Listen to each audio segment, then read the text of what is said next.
Selamat pagi, Shalom. Haleluya. Apa kabarnya saudara? Luar biasa. Luar biasa, dahsyat dan ajaib. Karena saya percaya Tuhan kita adalah Tuhan yang luar biasa, menyertai kita dari dulu, sekarang, dan selamanya. Amin saudara.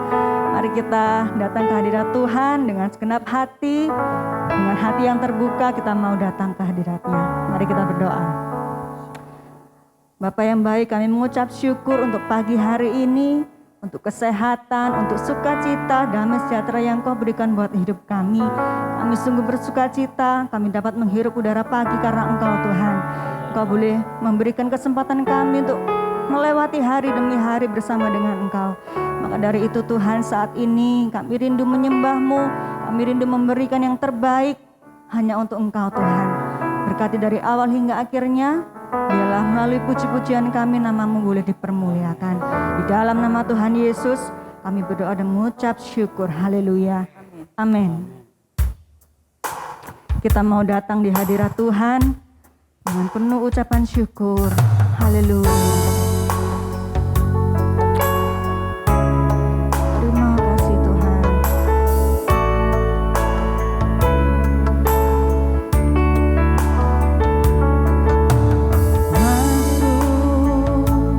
Hadirat-Mu Tuhan, dengan korban pujian,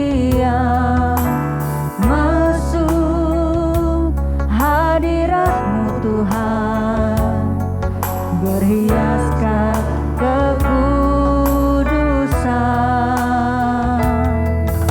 di hadapan hadirat-Mu Tuhan. Ku nampak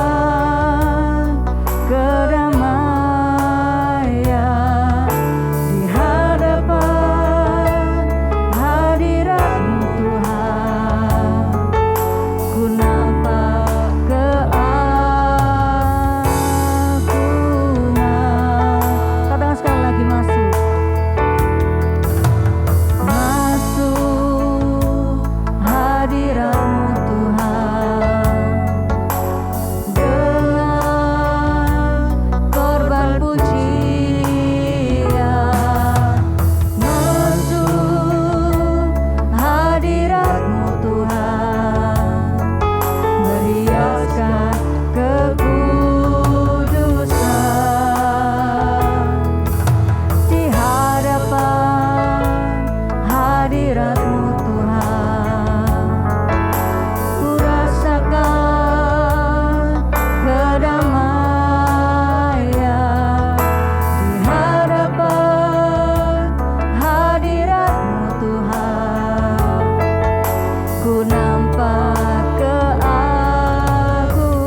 saat ini hati kami tertuju padamu Tuhan.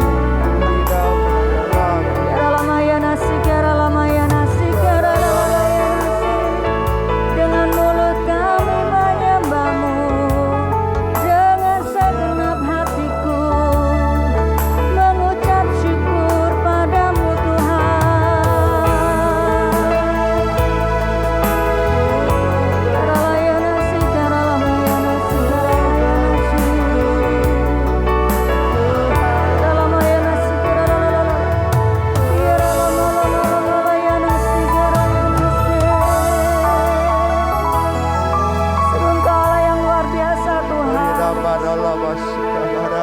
Kami menikmati setiap penyertaan-Mu dalam hidup kami, Yesus. Saat kami terjatuh untuk menopang kami, Tuhan. Ampuni kami, Tuhan. Ampuni kami, Tuhan. Yes, Lord. Biarlah Roh Kudus-Mu selalu ada dalam hidup kami. Amin. Dimanapun kami berada saat ini Tuhan, kami percaya Roh Kudus-Mu selalu menopang kami Tuhan. Kami percaya Tuhan, setiap rencana yang Tuhan berikan buat hidup kami adalah rencana yang terbaik Tuhan. Oh, kami mengucap syukur Tuhan, karena Engkau Allah yang luar biasa Tuhan. Engkau Allah yang luar biasa Tuhan. Haleluya, Yesus, haleluya.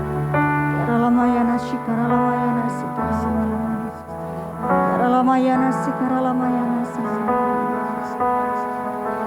Ramayana Sikara Bala bala bala bala bala bala bala Ramayana Sikara Ramayana Ramayana Sikara Ramayana Sikara. Oh Yesus, Yesus, Yesus, Yesus, terima kasih Tuhan. Terima kasih Tuhan buat segalanya Tuhan. Kami sungguh bersyukur punya Allah seperti Terima kasih Tuhan. Terima kasih Tuhan. Kalau saat ini Bapa, kami ingin lebih lagi Tuhan mempermuliakan nama-Mu Amin. Tuhan. Yes, Lord. Dengan puji-pujian, dengan sorak-sorai yang datang Segala dari hati kami. pujian bagi-Mu. Karena Engkau adalah Allah yang layak untuk kami tinggikan. Karena Engkau adalah Allah yang layak Yes. untuk kami muliakan. Haleluya Tuhan. Terima kasih Bapa. Hanya di dalam Dalam nama-Mu satu nama Yesus kami berdoa. Haleluya. Kristus.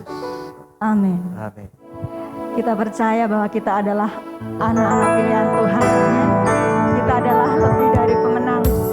Karena Tuhan selalu ada di pihak kita.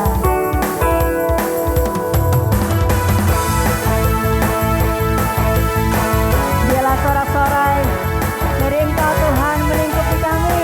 Haleluya.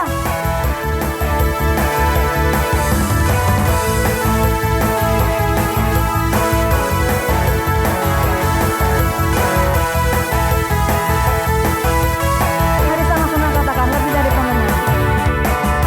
Dari pemenang.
Kita percaya kita adalah anak-anak Tuhan yang luar biasa. Amin. Amin. Sebab itu kita bersorak-sorai bagi Tuhan, Allah kita yang hidup. Haleluya.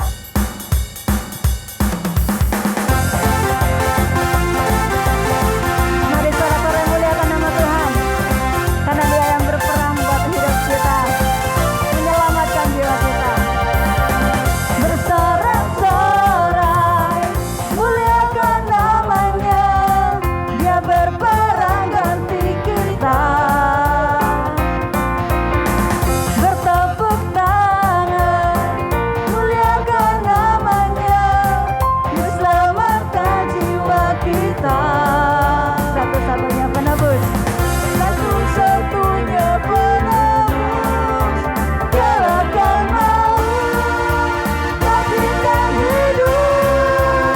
Hey, Tuhan yang memberi kemenangan bersama kita, di dalam kita. Yesus dalam kemuliaannya, Dia perlindungan dan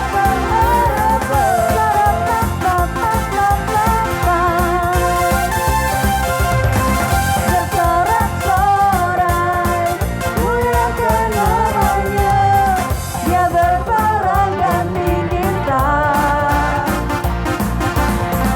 Bertepuk tangan muliakan namanya, Dia selamatkan jiwa kita.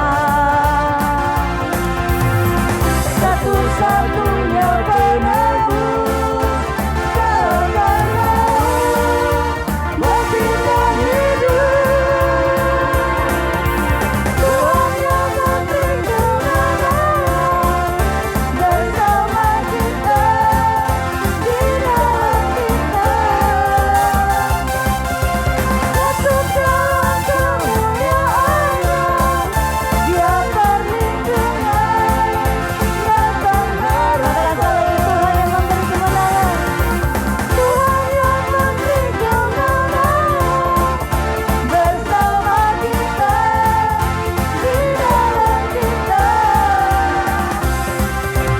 Yesus dalam kemuliaannya, Dia perlindungan dan pengharapan. Dia perlindungan dan pengharapan. Dia perlindungan dan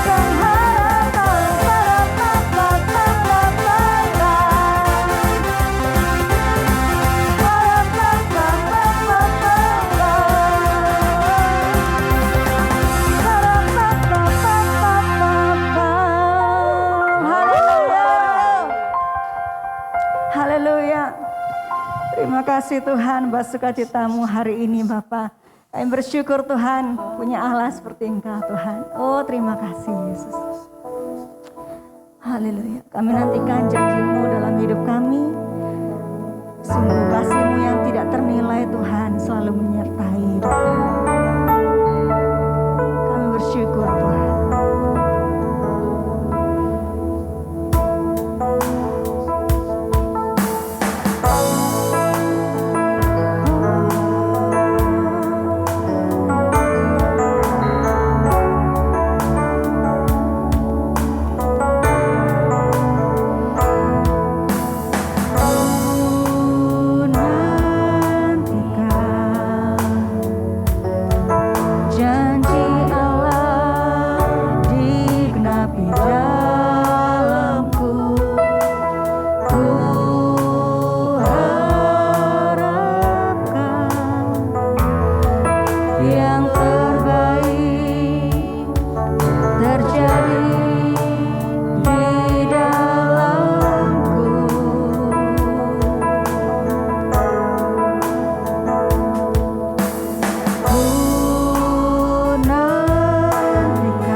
seturut kasihnya, seturut kasihnya bagiku,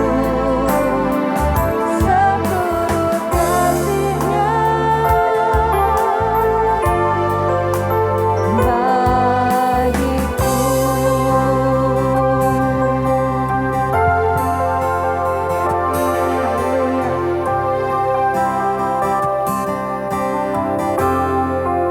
Kami mengucap syukur Tuhan kalau pagi hari ini kami akan mendengarkan sebagian dari firman-Mu. Biarlah hati hamba selalu menyertai kami dan Kau memberikan hikmat Roh Kudus-Mu untuk hamba-Mu yang menyampaikan. Biarlah semuanya dari isi hati-Mu saja ya Allah. Terima kasih Roh Kudus, terima kasih. Haleluya. Amin. Shalom, selamat pagi, semangat yang dikasihi oleh Tuhan Yesus Kristus. Pada hari ini saya ingin melanjutkan membahas mengenai buah pengetahuan yang baik dan buruk yang kapan hari pernah saya bahas. Ini saya akan mengulang kembali, saya akan menambahkan sedikit mengenai pengorbanan Tuhan Yesus di sini. Jadi kita kilas balik dulu sebentar. Jadi kita sudah tahu bahwa buah pengetahuan yang baik dan buruk ini menyebabkan dosa, pengetahuan. Jadi pengetahuan akan yang baik dan buruk ini menyebabkan kita jadi mengerti dosa. Jadi kita tahu kenapa kok di Taman Eden itu cuma ada satu peraturan, yaitu jangan makan buah pengetahuan yang baik dan buruk. Cuma itu aja. Kenapa Tuhan nggak ngasih perintah yang lain seperti perintah jangan membunuh, jangan mencuri, atau jangan yang lain? Kan itu lebih, istilahnya lebih ekstrim, lebih berdosa menurut pandangan kita. Tapi enggak, Tuhan cuma ngasih satu perintah, yaitu janganlah kamu memakan buah pengetahuan yang baik dan jahat. Karena kita semua tahu bahwa buah pengetahuan yang baik dan jahat itu yang menyebabkan semua dosa. Itu yang menyebabkan kita mengerti semua dosa yang ada.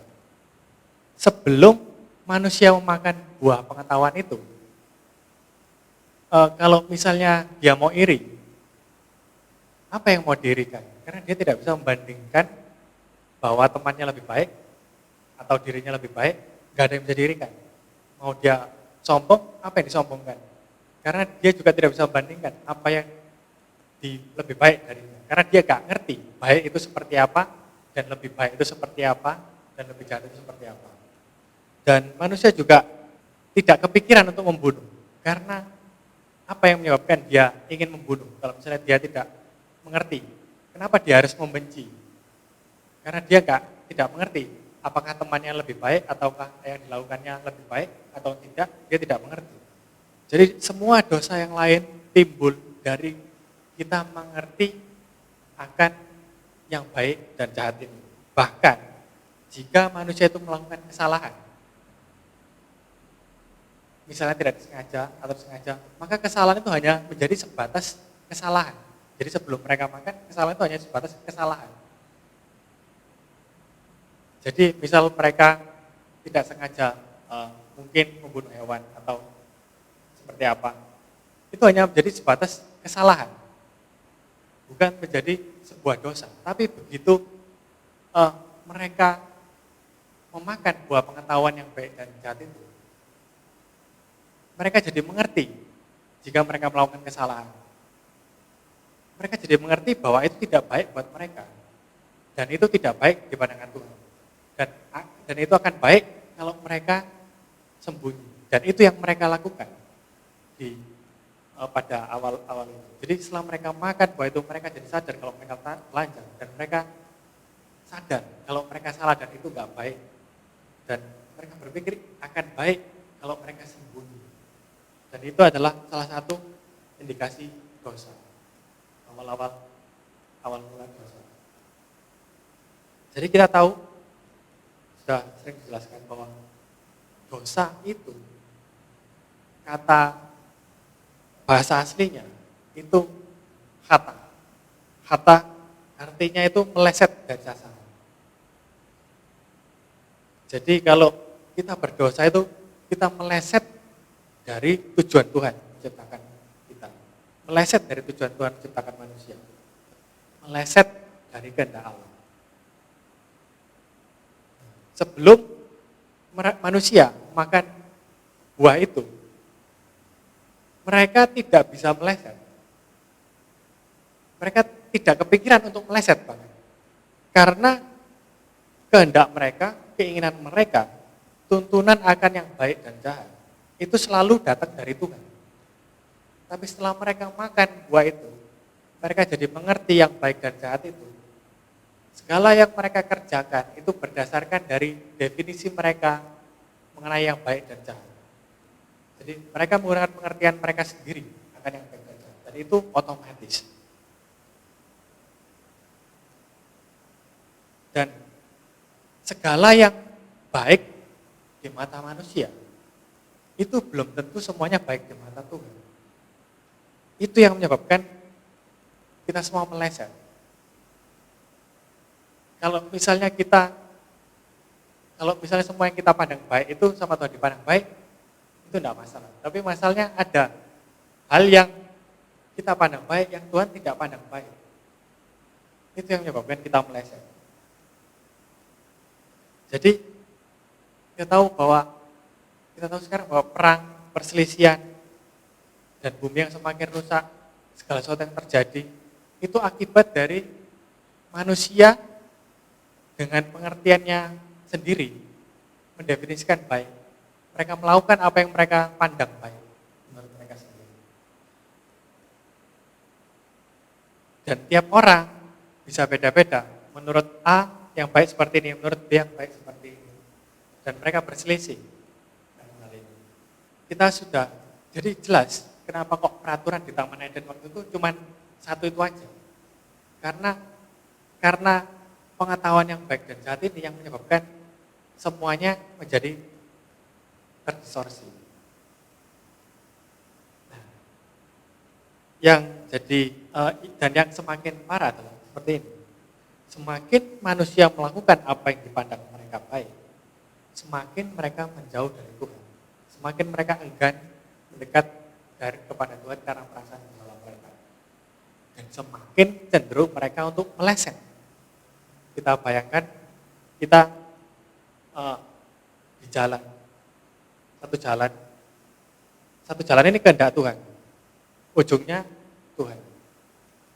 Kalau kita sedikit aja meleset, dosa apapun itu, kecil, meleset, maka semakin lama ujungnya nggak ketemu. Dan seperti itulah dosa. Sekecil apapun, sesedikit apapun, kita meleset, tetap meleset. Dan kita meleset dari sasaran itu membawa kepada kematian. Seperti kita tahu di Kejadian 2:17, itu Tuhan mengatakan waktu berbicara dengan Adam. Jadi dia bilang, kalau bahwa pada hari manusia makan buah itu, ia akan mati.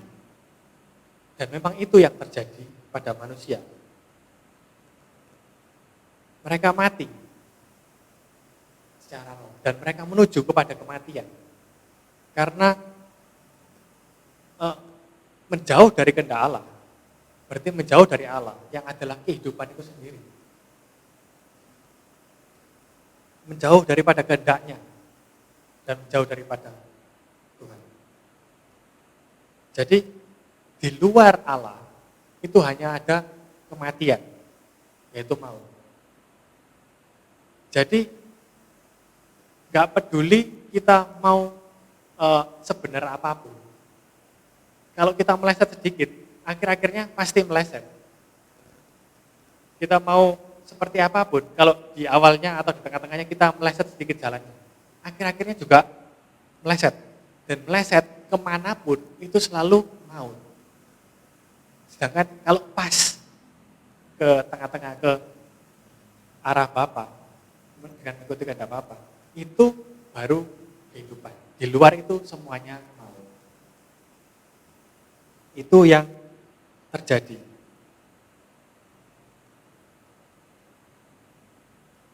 Nah, oleh sebab itu dibutuhkan orang yang menuntun atau yang bisa mengembalikan manusia ini ke jalan yang benar. Kita tahu bahwa orang itu adalah Tuhan Yesus. Dan Tuhan Yesus sendiri bilang, dia sendiri mengatakan bahwa dirinya itu, dia adalah jalan dan kebenaran dan hidup. Jadi, dia sendiri jalan, dia sendiri kebenaran, dan dia sendiri hidup. Dan tidak ada seorang pun yang datang kepada Bapa kalau tidak melalui dirinya. Dan itu yang dia kerjakan waktu dia di bumi. Dan jadi Yesus menunjukkan selama hidupnya bahwa dia melakukan apa yang Bapa pandang baik. Dia melakukan kehendak Bapa, bukan melakukan apa yang manusia pandang baik. Kalau waktu itu manusia memandang politik, pimpinan politik sebagai, itu hal yang baik. Kami butuh pimpinan politik seperti itu. Misalnya raja, kami butuh raja sekarang juga di Yerusalem. Dia tidak melakukan itu, karena itu apa yang manusia pandang baik, bukan apa yang Allah pandang baik. Lalu, Tuhan Yesus juga berhasil mengalahkan waktu dia diuji, sebelum perjalanan, waktu dia diuji di padang gurun. Itu yang iblis tawarkan, semuanya itu adalah apa yang manusia pandang baik. Dan Tuhan Yesus berhasil mengalahkan semuanya itu. Dan selalu pilihan-pilihannya, selalu apa yang Bapa pandang baik. Karena dia dan Bapa adalah satu kehendak. Hingga di ujian akhirnya, di Taman Getsemani, itu jadi Tuhan Yesus tahu bahwa dia di dalam tubuhnya sebagai manusia. Dia tahu kalau manusia ini banyak yang bakal nggak percaya. Meskipun dia mati, disiksa, dan memang gak enak, manusia tetap bakal banyak yang nggak percaya. Di pikiran manusia, apa yang manusia pandang baik adalah, kenapa kok pemimpin, kenapa kok Tuhan kok nggak langsung paling gampang option A misalnya, melenyapkan seluruh manusia. Atau kalau nggak gitu, dia datang sebagai Tuhan dengan kuasa, dengan banyak mujizat langsung, yang nggak nurut dihukum mati misalnya gitu. Semua orang kan otomatis langsung tunduk. Atau kalau nggak gitu, option lain mungkin seperti yang orang Israel dambakan, yaitu seorang raja secara politis. Itu semua apa yang manusia pandang baik.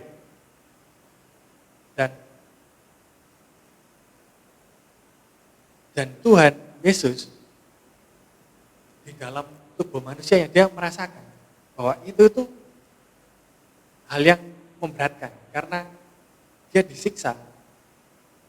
Karena hal itu, maksudnya dia akan disiksa karena, dan belum tentu orang itu bakal percaya. Dia akan mati. Dan itu apa yang manusia pandang. Dan yang manusia pikir benar itu misalnya seperti ini. Tapi yang Tuhan lakukan itu berbeda jauh dari apa yang manusia harapkan. Tapi justru itu kehendak Bapa. Jadi, dan itu yang harus dilakukan. Jadi, waktu Tuhan Yesus merasa berat. Oleh sebab itu kan dia berdoa. Kalau misalnya cawan ini boleh berlalu, biarlah berlalu. Tapi kalau enggak, janganlah, enggak apa-apa.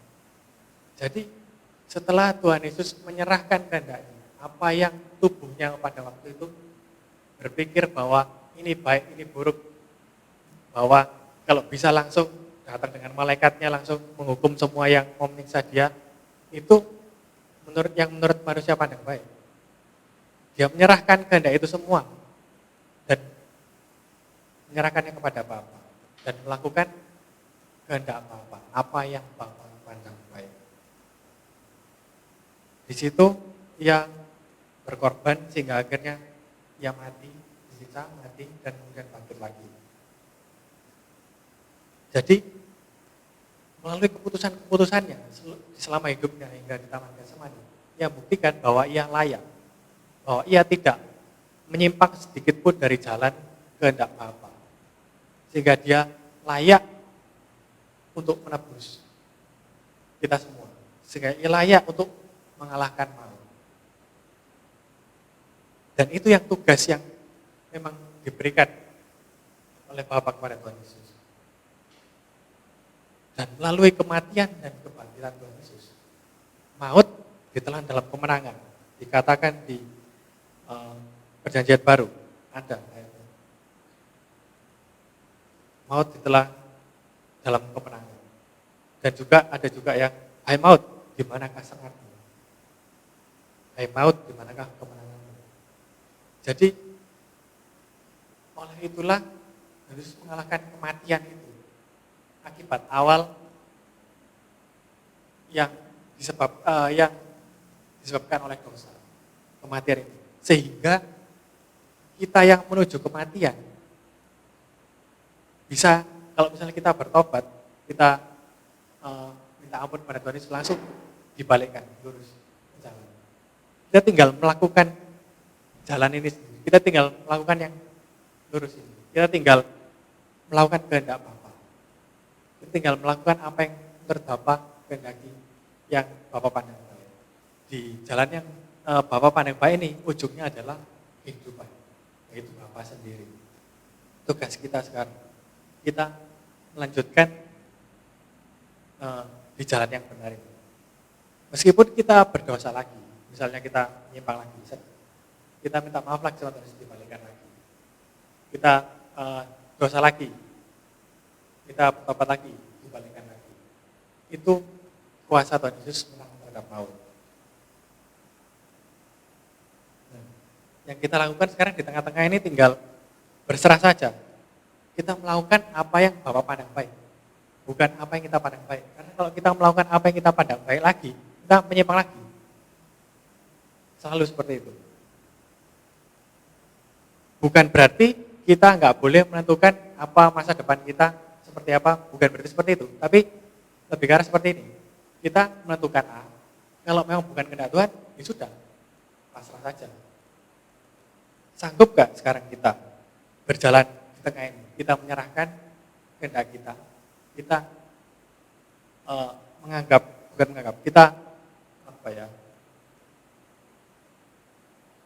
kita menyerahkan kehendak kita kepada Bapa, kita ngomong, ya sudah Pak, ya sudah Tuhan, ini kehendakmu, apa yang kau pandang baik, ya ini, ya aku serahkan, seperti itu.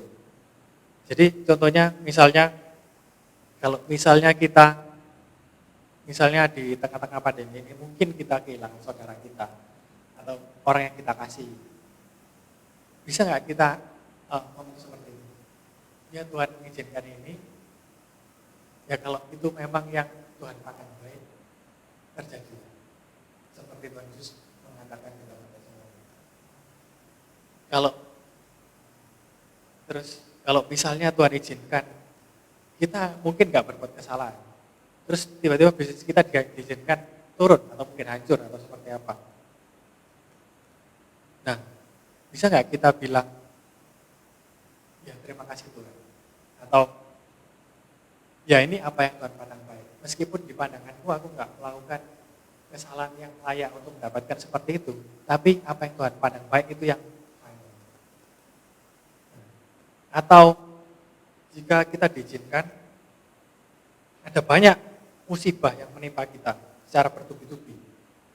Mungkin bukan karena kesalahan kita juga. Bisa nggak kita menyerahkan apa yang kita pandang baik, yang seharusnya terjadi menurut kita, dan apa yang kita pandang buruk yang tidak seharusnya terjadi pada kita menyerahkan kepada Tuhan. Bisakah kita melakukan seperti itu? Pilihlah untuk berserah kepada Tuhan, seakan-akan kita tidak mengerti apa yang baik dan buruk menurut kita. Sama seperti pada awal manusia sebelum makan buah itu, dia tidak mengerti apa yang baik dan buruk. Jadi kita memilih, atau kita jika sudah terjadi, kita memilih untuk bersyukur, seakan-akan kita tidak mengerti apa yang baik atau yang buruk yang menimpa kita. Kita menyerahkan ke dalam tangan Tuhan. Dan kita tetap melakukan bagian kita.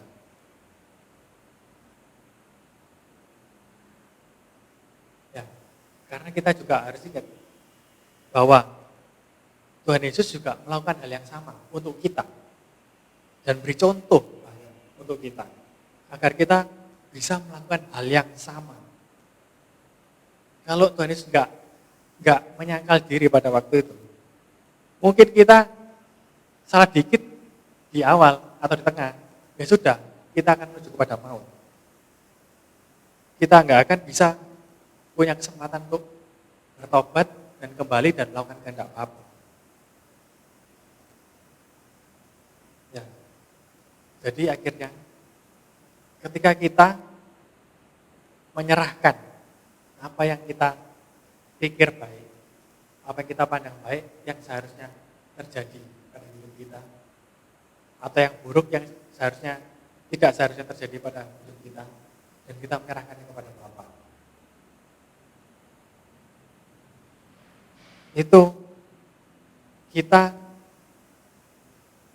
Itulah iman. Kalau misalnya Tuhan, mungkin aku nggak tahu salah apa, atau apakah kenapa kok banyak hal yang terjadi menimpa aku, misalnya. Kenapa kok aku dilanda berbagai macam kemalangan? Apakah Tuhan membenci aku? Sebenarnya enggak. Tapi ya sudah Tuhan, ini aku berserah, aku serahkan apa yang aku pikir baik menurutku, apa yang menurutku buruk menurutku, semuanya aku serahkan ke dalam tangan. Biarkan Tuhan yang menentukan. Itulah iman. Itulah yang dilakukan Abraham. Itulah yang dilakukan banyak orang-orang beriman lainnya. Dan itulah persembahan yang harus. Ya, demikian firman Tuhan pada pagi hari ini. Amin. Baik, kita sudah mendengarkan firman Tuhan. Mari kita akhiri ibadah hari ini dengan pengucapan syukur. Kita akan pujikan kemuliaan bagi Tuhan.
Seluruh bumi penuh kemuliaan-Mu.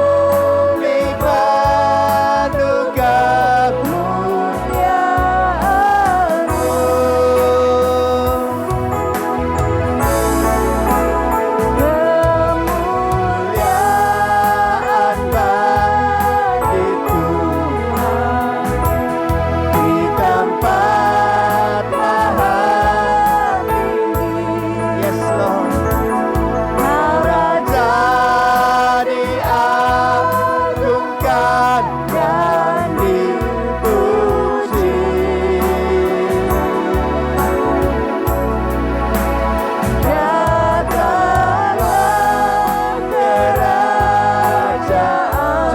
Kehendak-Mu, jadilah kehendak-Mu. Seluruh bumi penuh kemuliaan.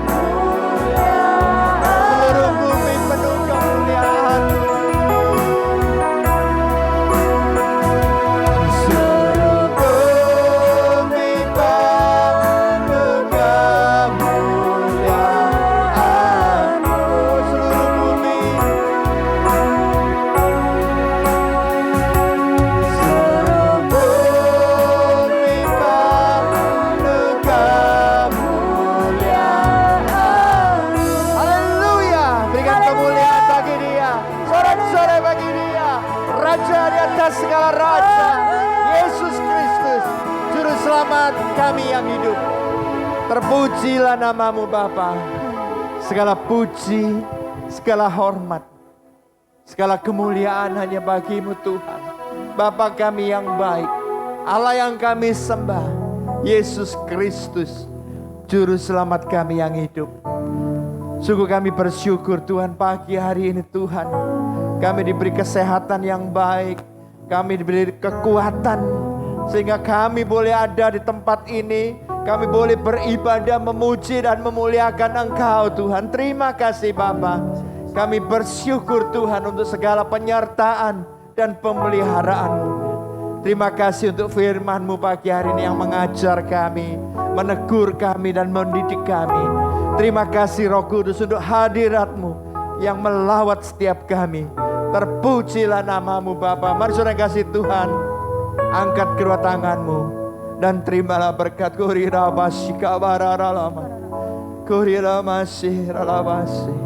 Tuhan memberkati engkau dan melindungi engkau. Tuhan menyinari engkau dengan wajah-Nya dan memberi engkau kasih karunia.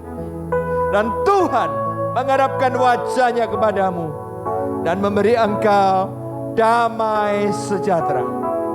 Mari saudaraku dikasih Tuhan, pulanglah dengan membawa damai sejahtera dari Bapa, kasih karunia daripada Tuhan Yesus Kristus, dan kuat kuasa daripada Roh Kudus menyertai saudara, memimpin, membimbing saudara, mengajar saudara, melindungi saudara, mulai dari pagi hari ini sampai Maranatha, Tuhan Yesus datang kembali, bahkan sampai selama-lamanya. Yang percaya diberkati oleh Tuhan kita Yesus Kristus. Katakan bersama-sama, amin. Tuhan berkati. Selamat pagi, shalom.